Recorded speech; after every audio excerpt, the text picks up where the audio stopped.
Gar, if you are what you eat, I only want to eat the good stuff. Hello there and welcome to Magic by Design. We're breaking down Pixar's 9th animated feature Ratatouille this week, first released in 2007. But before we put our aprons on and get to work in our podcast kitchen, allow me to introduce myself. My name is Ken and I am joined, as always, by my co-host / brother Garrett. Gar, who are you? You mean you don't just eat garbage? No. Well, yes, actually. It's a different kind of garbage, not just literal trash, just figurative trash. Sanctioned garbage that they sell us on television. Yes, that's full of sugar and has no nutritional value whatsoever. The best kind of garbage. Just eating jellies and crisps. Crisps have some nutritional value, I guess. There's like cornstarch and stuff in there. Yeah, don't fool yourself. They're not like when you're eating like jellies or candy for our American friends. Candy. Gummies is what they call them. Yeah, they call them gummies, I believe. When you're eating jellies, like those, you cannot like make any credit. That's just sugar. You're just downing sugar. Raw, condensed sugar. And they make the jellies with, is it cow hooves or something? I think that's some of them. That's where gelatin comes from bovine hooves. But then some of them are just like sugar. It's just you're eating the sugar, and it's fine. I notice every time you say, Gar, how are you? I know I just don't answer the question anymore. Yeah. I'm like, what other idiot thought do I have that I can begin the podcast on? That's how I start. I've been like, I'm fine, Ken. Thank you for asking. It's very kind and mannerly of you to ask me how I'm doing at the beginning of this podcast. Yeah, it's a check-in. I don't ask you otherwise besides the podcast, so I may as well. And realistically, do you actually care? It's just like, this is what the script has told me to say. Well, in fairness, Gar, we ask each other all the time and we don't even wait for the answer. Yeah, so there you go. Eating garbage, I put the Gar in garbage. There you go. Getting there before you get there. I wouldn't say that to you. If it was called Kenbridge, I definitely would have started the podcast with you put the Ken in Kenbridge. Gar, Ratatouille, this is one of a run of films that I never got around to watching in the cinema, but I did sit down and watch it when you gave it to me on DVD for Christmas. I do remember we did watch this as a family at one stage. This is the one time I watched it because I remember watching it with Mom and Dad. I don't remember where you were Ed there, but I do remember watching it with Mom and Dad. So this is the one time I've seen this movie. I think I stopped at Ratatouille when I've been mentioning my rewatch. I think Ratatouille is where I stopped. So all of this is new to me again. I have not rewatched any of these movies. I did have the beats of the film, but there was parts I forgot. I forgot the whole thing about his family. I forgot he even had a family in this movie. I'm like, oh, he has a family? To be fair, past critical and commercial success aside, we're entering a 3-year period here, or stretch if you will, where Pixar are knocking it out of the park with masterpiece after masterpiece, starting with this film, followed by WALL-E, Up and Toy Story 3. Are you saying that Cars is not included in this list of films? No. Sorry, how dare you discredit, again, the most interesting world. What's interesting about this one? It's just France. Gar, we discussed this. The Carniverse is underdeveloped. Yeah, so that's the revolution. That's the most revolutionary film they've ever made, Ken. And this, again, just Paris. This is a very French movie. Yeah, this is one of many Disney/Pixar films that we've reviewed set in Paris. Have we? Aristocats. Oh, God, you had to bring it up. No one is melting in this movie, so it's much better. What else? Lady and the Tramp, is that set in Paris? It is, isn't it? No. It's at least set in France. I don't think so. Is it set in New York? It just has French music in it, I guess. There's something more modern set in France that I can't remember. I feel like Lady and the Tramp feels French. Why do I have that feeling? I think it's one of those Mandela effect things where everyone assumes it's France, but it's not. Yeah. But what was it we watched? We definitely watched more than one French movie anyway. Or at least French set, but they all have American accents, so it doesn't make a difference. Yeah. Either way, this is probably the most French movie. Yes. It's super French. Doesn't have any French actors, mind you, but there's French accents. And there's a lot of people doing French accents. Could they not get French actors? Could they not be like, we'll get a French actor or two? I mean, Marion Cotillard would have been around by then, I imagine. And imagine there's lots of actors in France that can do... And like, you know, Pixar doesn't exactly hire the biggest name actors. There's some like heavy hitter actors in this movie. Like Peter O'Toole, like Ian Holm, like really top-notch actors. But they're not like, oh, we'll put Peter O'Toole on the poster and people will come in the year 2007, you know? Although, in fairness to Ian Holm, the accent he does is quite convincing. Yeah, you wouldn't know it's Ian Holm. You wouldn't even think of it as Ian Holm, really, would you? Whereas Peter O'Toole is just being Peter O'Toole because he's Peter O'Toole. He is there to bring gravitas, and that is what he does. And he succeeds. This one is directed by Brad Bird, based on a story developed by Jan Pinkava. Brad Bird turned him around pretty quick. Yeah. Because he did Incredibles, which was only a movie ago. We had Cars and then Incredibles. So he's just like, yeah, do the one after Cars, would you, Pete? Pinkava had begun working on original concepts such as designs, sets, characters, and the core story as far back as 2000. but he was never formally confirmed as director. By 2004, Pixar added Bob Peterson as co-director, and he was given the exclusive control of the story. Lacking confidence in the story development, Pixar management turned to Brad Bird to come in and revise the story. You have exclusive control over the story. Alright, here's what I want to make. Yeah. Get Brad on the phone. Pinkava left Pixar around 2004, so this is the second movie in a row where someone conceived the idea, and then they brought in their heavy hitters and chucked out the new creatives. Alright, Ken. Other Disney films set in France. Very famous. Hunchback of Notre Dame. Oh, duh. I was like, there's definitely one more in Paris.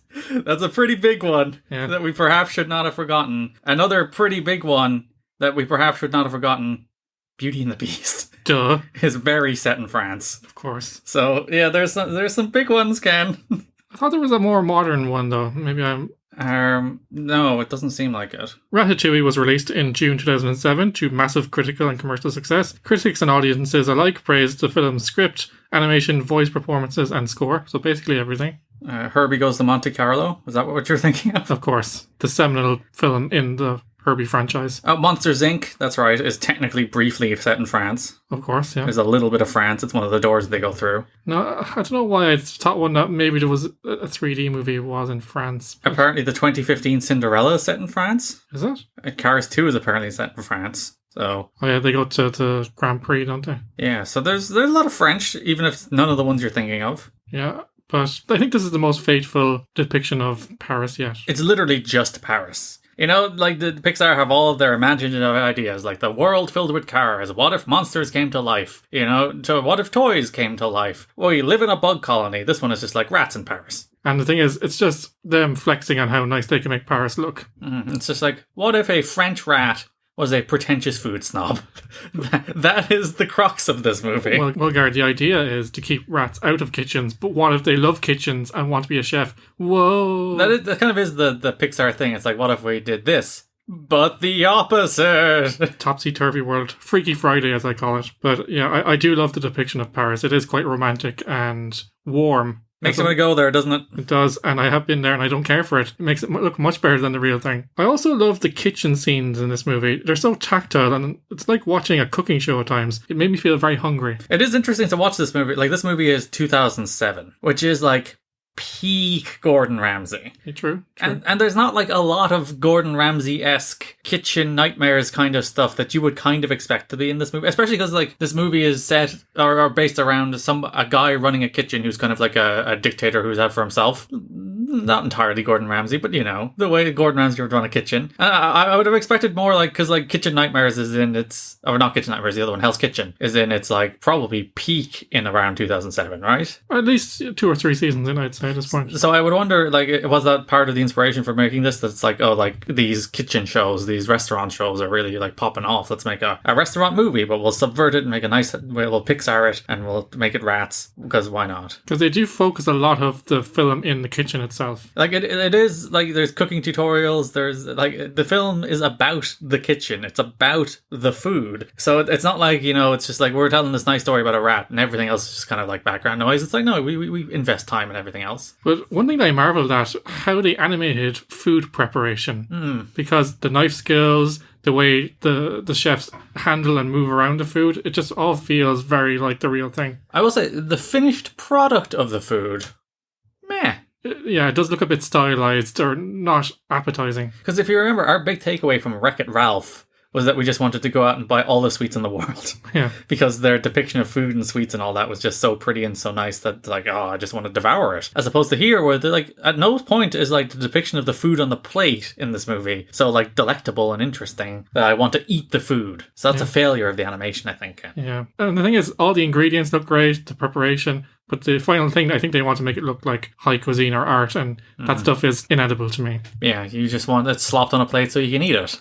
Yeah, put my face in it like a big trough. Because the core thing about the film is that this ratatouille that's presented in this really different way, and it's, you know, it's in this like spirally tower that's like, no, it's just a stew. Just let me shove a freaking spoon in it and put it in my mouth. It's a vegetable stew, basically. You won't be surprised to hear Gar Bird and some of the film's other crew members went to Paris for inspiration. Do you really think they're just like, all right, guys, sit around the table at in 2005, like, where do we want to go on holiday?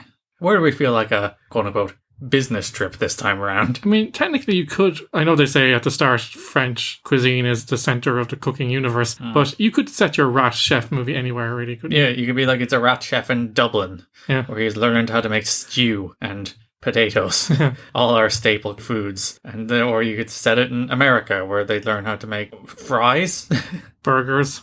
whatever Americans make. And it's like, no, we need to go to Paris. We gotta go to Paris. It's like, why? It's like, it's very important to the story that we have to set this in Paris. It's like, it's really important to the narrative. We have to go to Paris. I'm telling you, we have to go to Paris. And we have linked the quality of these movies to if the filmmakers got a trip out of it. So, like, they really try better when they do get to go on their free holiday. And, like, realistically, these poor souls are, like, put into production on their next film the second. Like, it's not like they get to take their victory lap. It's not like they get to take, like, this sustained period off after they make this brilliant movie. It's like, nope, on to the next one. Might get a little time off, but it's on to the next one. So they're like, ugh, how do we delay moving on to the next one? It's like, research trip? Research trip. Producer Brad Lewis interned at Thomas Keller's The French Laundry restaurant, where Keller developed the confit bialdi, a dish used in the film. It's the ratatouille. Ah.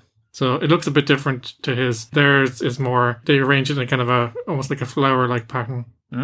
So there you go. Seems very fancy. That's a real life dish. One scene has Linguini wet after he jumps into the Seine to fetch Remy. He accidentally drops him in the Seine. A Pixar employee... He's insane, some might say. It's because he's talking to a rat and then he falls in the Seine. It's wordplay. Keston Migdal, if you're interested in the name, jumped into Pixar's swimming pool wearing a full chef's uniform and apron to see what parts of the uniform would become transparent and stick to the body with water absorption. He then died of pneumonia. But they got the shot. It was worth it for the art.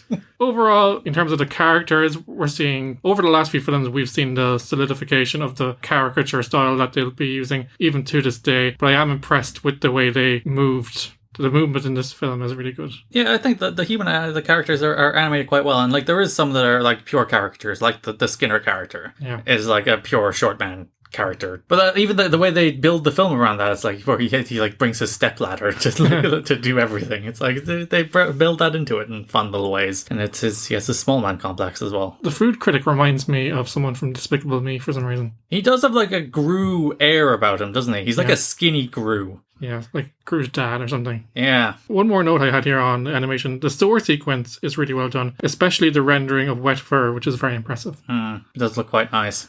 And the way he's sucked around and disorientated, and you get the feeling that he's scared and gasping for air, so it's really well done. And there's a moment at the end of the film where if you hear barking in the background, that's Ken's dog, by the way. Damn it, honey, we're recording. Don't you know this is podcast day? I want to get on the podcast. Bark, bark, bark, bark, bark. Her takes on Ratatouille are not correct. No, she's wrong. And she probably said something problematic because she's that kind of dog. But she is a problematic dog. She's always causing hassle. She's a member of the Republican Party. She showed me her card. Yeah, she looks it. You can see it in her eyes. But overall, it's a nice looking movie. They have cards. I don't know if they have cards or not. Overall, it's a good looking movie, Gar. Yeah, very pretty. And as you said, the depiction of Paris is very pretty.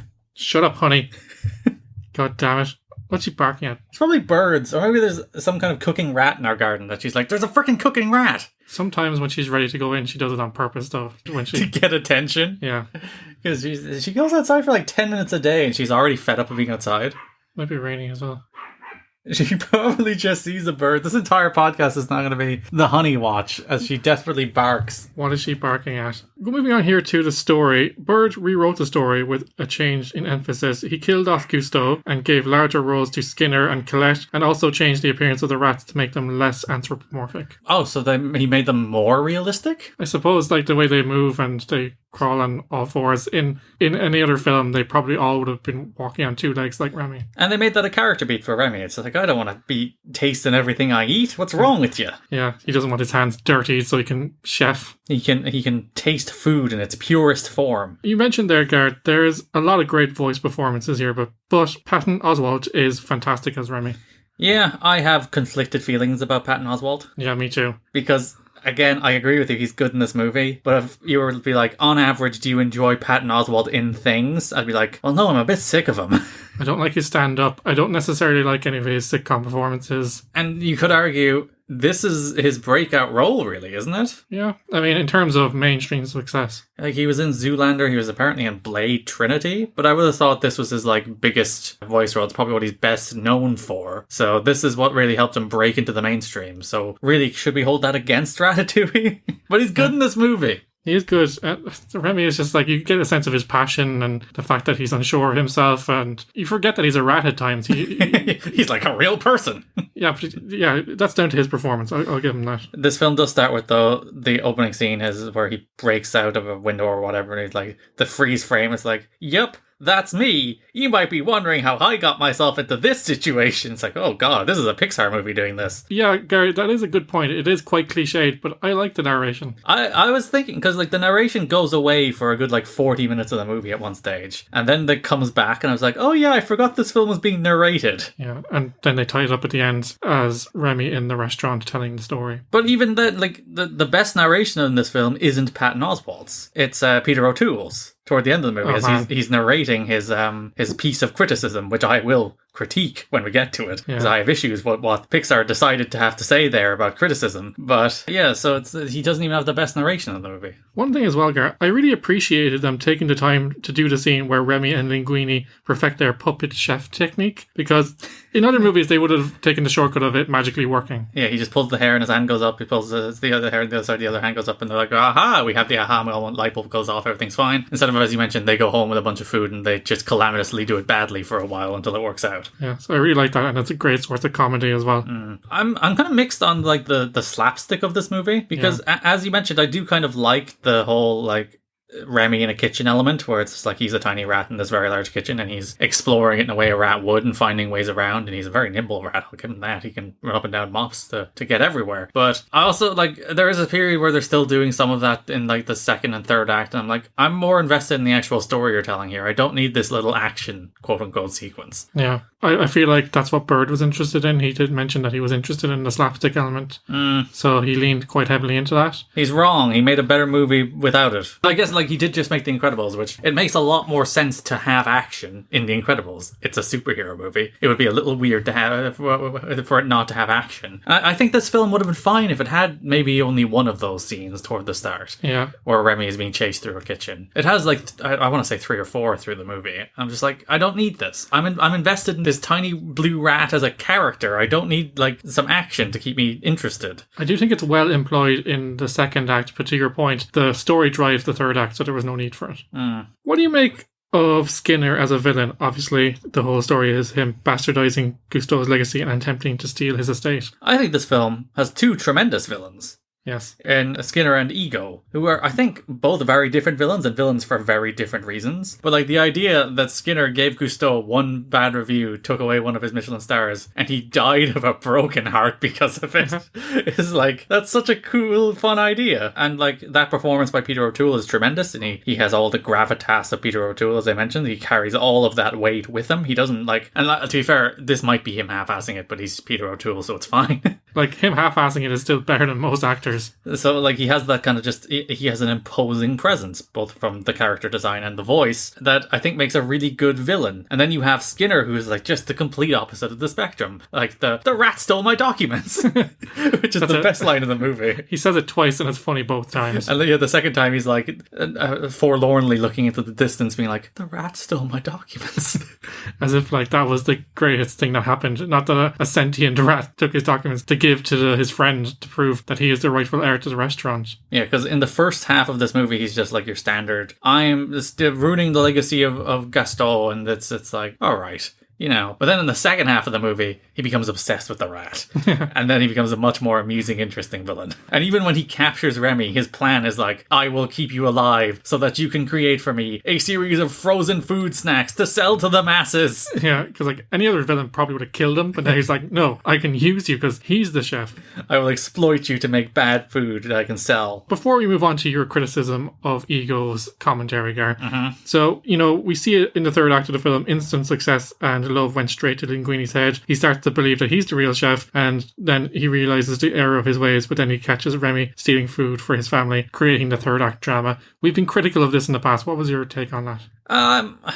I don't care, but also I don't care. Okay. Yeah, like, I didn't care about that third act, because the thing that's always the problem with all of these movies is it's going to be resolved. It's like they're going to have the moment where they fall out, and then they're going to have the moment where they come back together. And, like, that's not interesting, and I didn't particularly care about that conflict that they sowed toward the end of the second act, start of third act. But also, like, did that really affect my enjoyment of the film whatsoever? The fact that I didn't care about that? No, because I was interested in the other things in the movie. So I felt as if they could have made more of Remy being torn between the two worlds, of the family putting increasing pressure on him to steal food for them, but then he's trying to stay loyal to his own future and vision. Yeah, like, the family seemed like a bit of an afterthought. And the idea that is here, that Remy is stuck between these two worlds, or is he a rat or is he a human? And it turns out the answer is neither. He's a cook. Like, that's the moral here, that you are not to be defined by birth or any kind of thing like that. Species. You are to be who you are, and he is a cook. And that's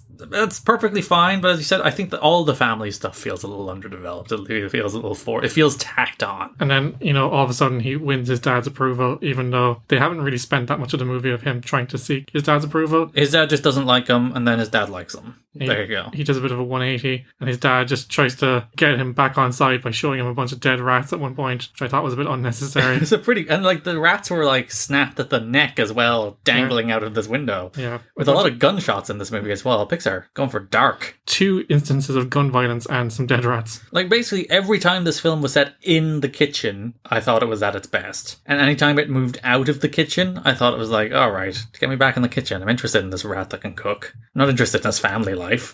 Yeah, I'm also interested in the interpersonal relationships of the kitchen crew themselves. Yeah, I think the kitchen crew are way more interesting characters than Remy's family. And I'm interested in the relationship between Remy and, what's his name? Linguini. Linguini, indeed. And everything outside of the kitchen I just don't have interest in. Okay, it's time. Why did you not like Eco's criticism? Because it runs up toward being fine at one stage, and then it comes to the conclusion that, oh, no criticism is as good as even the worst art. And I roll my eyes as far into the back of my head as I can. As like, critics are all cynical and they simply enjoy dunking on things, but truly they are actually just looking for some kind of value.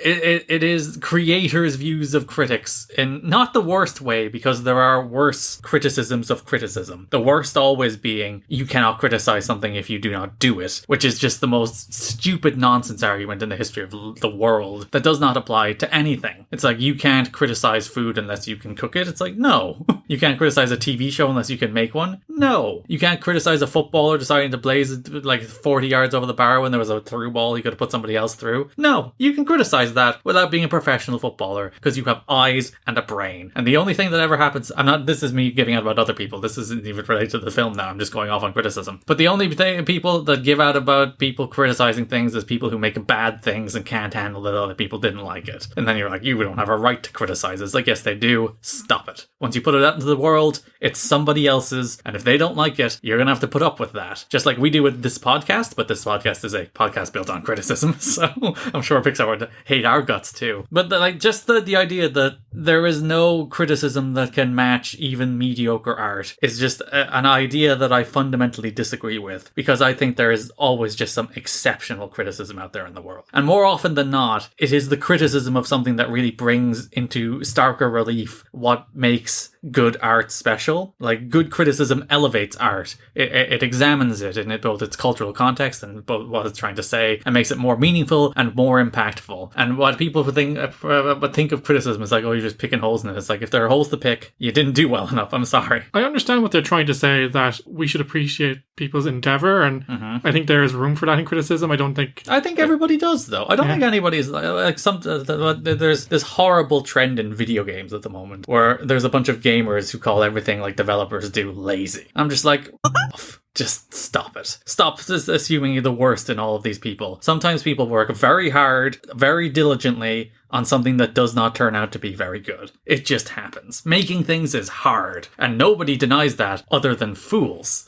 And as we've learned through this podcast, Gar, sometimes to get something out the door, you just have to make concessions. You just have to finish it. And more often than not, these people are subject to commercial demands more than they are subject to creative ones. So it's like, we have 8 months to finish this thing, and our script, we've rewritten it twice in the case of this movie. It's like sometimes the family's just going to feel underdeveloped because this is like 2 or 3 different script variations where I'm sure the family played a bigger role in one of them and the kitchen played a bigger role in the other, and eventually they're meeting somewhere in the middle, and some of it will get lost because they didn't spend 10 years making this thing as perfect as it could possibly be. And you can't push back the opening date. Because Disney will say no. There's vendors, there's toys. Has Disney bought the company at this stage? They have, yes. So this is in the Disney Pixar era firmly. So it's 2007, so it might be in the process. I think that, no, they were bought by 06, weren't they?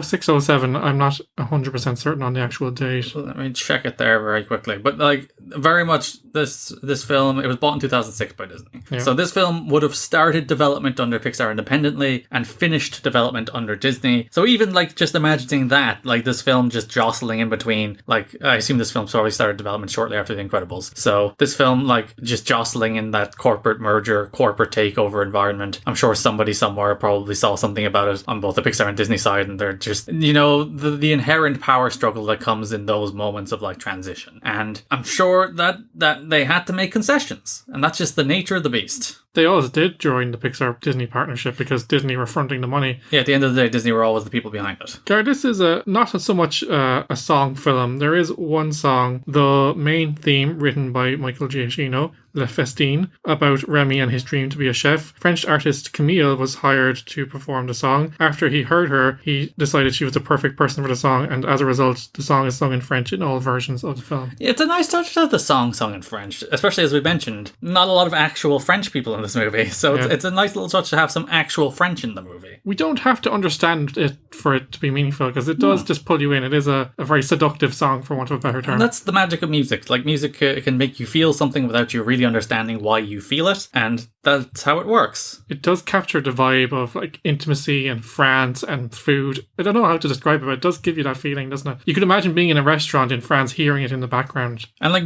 I'd imagine music theorists can tell you exactly what it is about, like the arrangement of the notes and the procession of the notes and all that fun stuff that creates that romantic feel, and how that romantic feel is like entirely just a creation of music. It's like, this is the genre in which we have put romantic feeling music, and because you hear something that sounds similar to that you've heard before, you have those romantic feelings. It's entirely like a human construct. Like, music does not sound romantic, but we have applied music to romantic scenes in a certain way for long enough that certain music then feels romantic. It's something that feels like it's always been there, but we created it. Yeah, like there is no such thing as a romantic sounding song, you know? But we have created the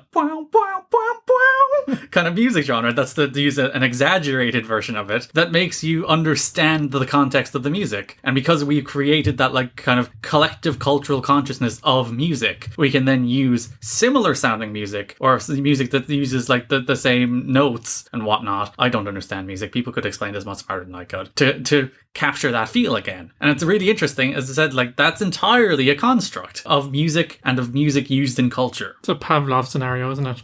As we said, Michael Giacchino returned to score the Paris-inspired music for the film, and he was nominated for Best Original Score at the Oscars for his efforts. This is only the second Pixar film that's not scored by Randy Newman or Thomas Newman. Yeah, and it's a very good score. It feels very French, like the rest of the movie. Yeah, but in an authentic way, not in a we're trying to do France as Americans kind of way. Giacchino also wrote 2 themes for Remy, one about him with the rat colony, and the other about his hopes and dreams. So the 2 worlds, again, very clever. They're contrasting and colliding with one another. Yeah, it's very subtle as well. You don't notice it, but it is there. And he also wrote a buddy theme for Remy and Linguini that plays when they're together. Oh, so yeah, I didn't notice that either. I read this before we watched it, and I wasn't listening for it, but I imagine you would be coloured by that if you were looking for it. Yeah, is Nicole doing a song? She's not, unfortunately. She's not doing the French? I'll explain it in a minute. The legacy of this film, Gar, it won the Academy Award for Best Animated Feature, but it was up against 2 other films, one of which was Surf's Up. Oh, what was the other one? I can't remember. You keep going, I'll look it up. It was also nominated for several other Academy Awards, including Best Original Screenplay, Best Original Score, Best Sound Editing, and Best Sound Mixing. Ratatouille was later voted one of the 100 best motion pictures of the 21st century in a 2016 poll of The 21st century? When was this poll? in 2016. The 21st century was 16 years old. Yeah, well, it's international critics for the BBC have deemed it as one of the best so far. Right, I'm dubious, but I'll allow it. A Disney theme park attraction based on the film was built in Walt Disney Studios Park, Disneyland Paris. Ratatouille, L'Adventure Totalement Touquet de Remy.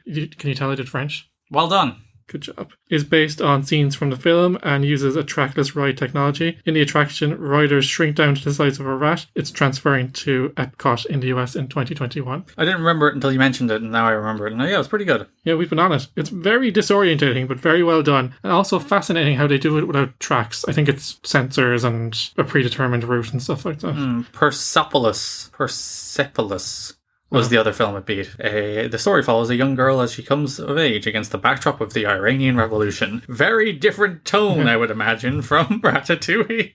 I remember that being a favourite and not winning, so Ratatouille had to be pretty good to take it down. Yeah, and this is the year where Pixar not quite wins by default, but more or less wins by default. Because they're making some of the best animated movies ever made. And even this one, we're talking about legacy, Ken. I'm going to ask you the question.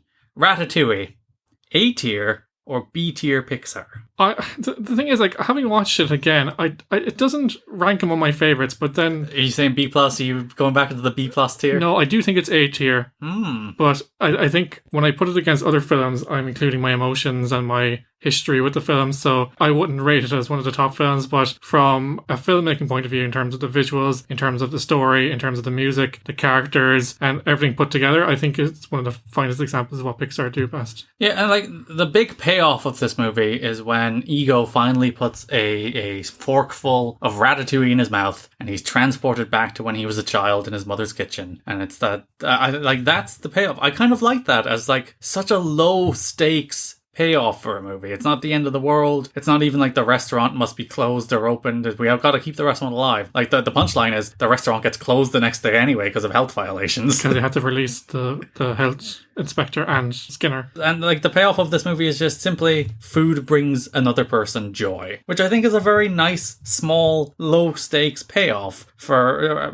this film isn't super imaginative. It's not high concept. It's just very simply rat likes food, rat learns how to cook, people like rat food. And they try to do some stuff with rats versus humans and nature versus nurture, but that's in the side and I don't think it's particularly interesting, and it's not what makes this film interesting. It just works as a story, it's just a good story. It's just really well executed. It has 3 distinct acts which flow into each other, and as you said, you're satisfied by the payoff as low stakes as it is.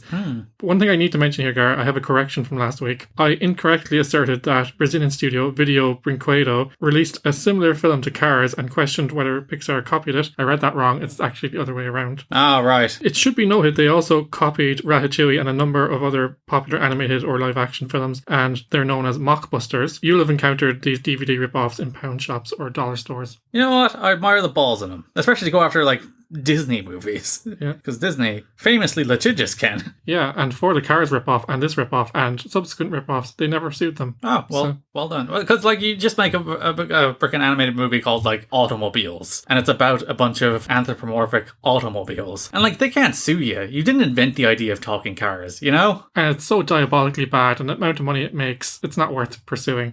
The odd thing though is that they did legitimately distribute other properties in Brazil, such as Sonic X. So they're not a huckster company that, just fakes real movies and makes money. Just they continue to release bad things like Sonic adaptations. But I think we summed up our thoughts on Ratatouille, Gar, but I do think it is the start of a very fruitful period creatively and commercially for the studio. Yeah, it's a good movie. It's just a good movie. You'll sit there, you'll enjoy it, you'll enjoy some of the tactile elements of the action, even if I think it's overdone. You'll think the kitchen bits rule, and everything about that cast of characters in the kitchen, everything about the rat directing humans to make things, all good fun. Everything about the third act, about the rats running the kitchen, all good fun. And the way all of that is animated, particularly I think the animation at the end of the movie with just all the rats running a kitchen is very well done. And yeah, it's just an enjoyable movie. I have some issues, as I said. I think the family stuff is forgettable. It could be taken out of the movie, and I don't think you'd really affect much of the movie. It doesn't detract though, that's the key thing there. Yeah, and I think what it has to say about criticism is a little clumsy, and is obviously coming from the perspective of creators and not the perspective of critics. But for the most part, it's just a really enjoyable movie with good performances, surprising performances, great villains, actually. 2 great villains. One of whom isn't really even a villain, like the Peter O'Toole character. But I do like the way, like, when his like assistant or whatever walks in and talks to him about, Gusteau's is coming back, and he's like, Gusteau's? I buried them. I finished it, and then he pulls out the review, which he has like indexed in his drawer, and reads it, and reads his put down where he compares it to Chef Boyardee, and he's just like, "That's it, right? How are they back?" I must finish them, Street Fighter style. He discovers joy. There you go. I think that's what Pixar does best. A quirky idea, well executed, and they can create joy and interesting scenarios, or at least satisfaction out of what might be considered the mundane or low stakes. Yeah, as I said, the stakes of this movie is, will this critic enjoy that food? That's the payoff at the end. That's the tension at the end. And that works. Even like the stuff that they set up that you think is the tension at the end of like, oh, the health inspector is coming. It's like, no, the rats just kidnap him. Or, chuck him in the meat locker. Oh, will Skinner somehow shut it down? It's like, no, the rats just kidnap him and shove him in the locker as well. And like, yeah, the tension is, will this critic enjoy the bite of food he's about to eat? And he does. And that's the movie. All right, chefs. Sadly, it's nearly time for us to close the podcast kitchen for another week. As we said, resident Magic by Design singer Nicole is at a wedding this week, where she will, of course, be singing. She's doing some real singing, so she can't do singing for us. Besides, there's only one song in Ratatouille, and it's in French, and she's a little bit rusty, but hopefully we'll have her back for a tune again next week. Oh, will she be singing Peter Gabriel next week? I hope so. We're coming down to the ground. No better place to go. New episodes of Magic by Design land every Monday, where all magical podcasts are downloaded. Stop by our website at magicbydesign.buzzsprout.com to find a full list of podcast platforms. We are all over the place. Apple Podcasts, Spotify, Google Podcasts, Amazon Music, YouTube, you name it, we're on it. Make sure to subscribe wherever you get your podcasts so you never miss an episode. Feast on all things Magic by Design by following us on social media. You can find us on Facebook at facebook.com/Magic by Design Pod, on Twitter at Magic Design Pod, and on Instagram at Magic by Design Pod. We are always looking to bring new listeners to the show, so if you've got a spare moment, please do give us a review on your podcast platform of choice. Much like any restaurant, 5 stars would really be amazing. It's like 5 Michelin stars at once. Give us all the Michelin stars. We're like the Michelin Man. Next week, we'll be reviewing Pixar's 10th animated feature, WALL-E, so be sure to join us for that. But until then, stay safe, and remember, you must not let anyone define your limits because of where you came from. Your only limit is your soul. I don't have one, so that's a pretty big limit. Thanks for listening, and until next time, a bientôt.